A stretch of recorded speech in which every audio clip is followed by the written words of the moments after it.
Harvey Muiz, ya saran saya sebaiknya pemerintah mengangkat dia sebagai duta anti korupsi. Karena apa? Jangan dong. Karena ini kan selalu dikorbankan terus dia. Ditumbalkan terus seolah-olah 300 triliun ini dia sebagai penikmatnya gitu loh.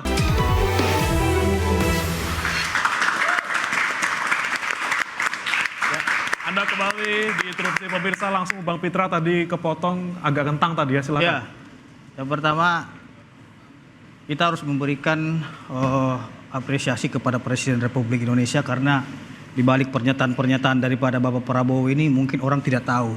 Seperti diam-diam mungkin akan memaafkan koruptor. Menurut saya itu merupakan suatu strategi ya bagi kasus-kasus yang belum terungkap. Karena kan kasus belum terungkap ini kan banyak juga kalau belum tahu. Jadi kalau memang ada yang belum terungkap dia mengembalikan, apa salahnya kan gitu. Saya kira ini suatu strategi yang bagus dan terobosan baru kalau pemikiran kita positif. Lalu kalau kita berpikir negatif, oh memaafkan itu adalah nggak baik kan gitu. Tapi mereka nggak tahu. Bertentangan dengan undang-undang ya tidak terungkap juga ada kasus kan gitu. Banyak juga kasus yang tidak terungkap. Jadi kalau memang dia balikin ya itu merupakan suatu strategi menurut saya terobosan baru. Jadi Pak Presiden harus kita berikan apresiasi setinggi-tingginya dan beliau merupakan panglima keadilan bagi saya kan gitu. Terus yang kedua, Harvey Muiz, ya saran saya sebaiknya pemerintah mengangkat dia sebagai duta anti korupsi. Karena apa? Jangan dong. Karena ini kan selalu dikorbankan terus dia. Ditumbalkan terus seolah-olah 300 triliun ini dia sebagai penikmatnya gitu loh. Padahal yang 300 triliun ini kan akumulasi dari 3 komponen yang saya bilang tadi. Yang dari kerusakan lingkungan 271 triliun. 271 triliun itu juga kan masih penilaian BPKP. Ya ini sialnya karena belum istrinya secara Dewi apa, aja belum secara disorot real ya. materialnya kan gitu. Maka saya berharap ya pemerintah Republik Indonesia agar mengangkat Harvey Muiz sebagai duta anti korupsi nasional Republik Indonesia agar bisa menjadi edukasi kepada masyarakat lainnya. Penutup saya ini karena ini segmen terakhir, saya ingin menyampaikan pepatah Batak di sini karena saya berasal dari Batak, lahir dan besar dari darah Batak. Saya akan sampaikan ini. Cakep, oh belum. Unang misalahon matanyari. Cakep, apa tuh? Jangan salahkan matahari, saya terjemahkan. Ngolos don hansit. Kalau mata yang salah gitu ya. Atau halimataon atau marsait. Itu gak Jadi bagus. ada artinya nih. Artinya jangan salahkan orang lain atau pihak lain. Padahal kelemahan atau kesalahan ada pada dirimu sendiri. Iya, Gitu. mantap. Jadi ini makna dari pepatah Batak tadi.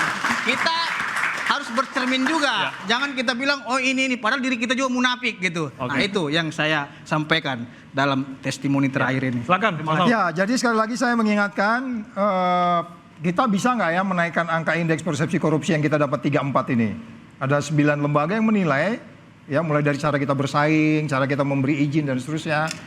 Cara menaikkannya adalah semua instansi yang ada di Indonesia ini, apalin aja, semua instansi yang ada di Indonesia apa? BPK tuh tadi ngitung-ngitungnya tuh, ya enggak? BTS malah BPK kena, kan gitu ya. Jadi semua kita harus sepakat apa yang disampaikan Presiden itu adalah sebenarnya perintah. Jadi sebenarnya Presiden batuk aja kita harus sudah tahu, oh dia ini mau berhenti nih, korupsi berhentikan. Jadi jangan bermain-main lagi menjustify, kalau dia salah statement, ya memang dia bukan fakultas hukum tuh, profesor yang paham itu soal hukum. Jadi sekali lagi kalau soal statement itu ada message. Message yang disampaikan ke publik itu adalah clear sekali, mari kita naikkan indeks persepsi korupsi kita. Hal-hal yang kecil seperti ini yang kita harus benahin gitu. Saya katakan kecil, ini dalam pengertian cara berpikir. Kalau persoalannya besar sekali dong, besar. Itu ada 200 berapa perusahaan itu yang sebenarnya harus didalami lagi. Apakah kejaksaan sudah mendalami itu? Ya kan? Makanya kembali lagi hukum yang pasti, hukum yang adil, hukum yang bermanfaat. Anda pergi kemana aja kuliah fakultas hukum, ini pasti 3 hal ini gitu. Ini adil nggak sih? Ini bermanfaat nggak sih? Ini membuat kepastian nggak sih? Makin nggak pasti kan? Nah itu mungkin yang saya perlu ingatkan ya. Jadi sekali lagi kita apresiasi apa yang disampaikan Presiden. Tapi please Pak, malam ini kita sampaikan, biar yang pismil-pismil itu orang-orang di bawah aja deh yang bikin statement. Jadi kalau di luar negeri itu biasanya dipegang oleh sekretaris 3. Jadi kalau salah ngomong, dubesnya bisa benerin gitu loh.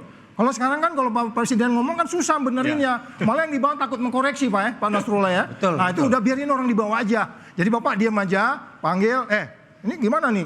Kok SIM masih susah tuh ngurusin nih? Ya kan? Nah, jadi yang gitu-gitu itu cukup nggak usah di publik. Kira-kira gitu dari saya. Terima kasih. Baik.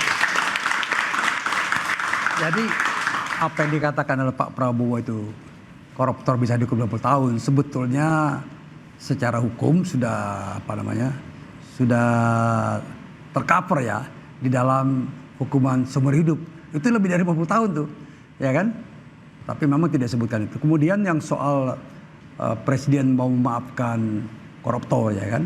Sebetulnya ada instrumen hukum yang disebut sebagai pengawasan internal dalam beberapa kasus. Tapi ini kasus-kasus kecil, small cases ya. Misalnya ada korupsi, misalnya pejabat di rumah sakit misalnya ya kan.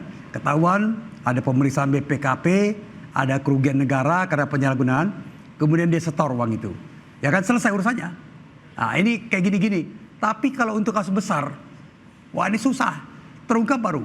Saya sepakat kalau satu kali bertindak, babat habis. Jangan hanya 1, 2, 3 perusahaan. Kalau memang toh ada satu sinyalemen, 75 atau 100, segala macam, babat habis. Jadi ini baru namanya ada keadilan. Sehingga kita bisa lihat cerminannya di mana. Ya kan? Dan kepastiannya, Prof. Kepastiannya, jadi saya kira itu penting. Dan kemudian ini kerja untuk buktikan juga. Kejaksaan Agung bagaimana ini kerjanya. Ya kan? Jadi jangan tebang pilih, babat habis. Dan itu yang ditunggu oleh Pak Prabowo. Makasih. Baik, Prof silakan. Ya, saya berharap Pak Prabowo bisa keluar dari kungkungan masa lalu, rejim-rejim sebelumnya atau rejim yang sebelumnya. Tidak boleh beliau terkekang dengan rejim sebelumnya. Demikian juga di dalam penyusunan kabinet. Oke lah, tahun pertama Anda tidak kerasa krusuk, hati-hati agar tidak terjadi goncangan di dalam kehidupan berbangsa. Tapi dalam tahun kedua Anda sudah harus benahi itu. Anda harus ingat loh, ya, sebagian yang ada sekarang di dalam kabinet 2014-2019 bukan pendukung Anda, justru mereka penghujat Anda. Bahkan sebagian 2019 mereka yang telah mencurangi Anda dalam pemilu 2019. Saya berani mengatakan itu karena saya tahu.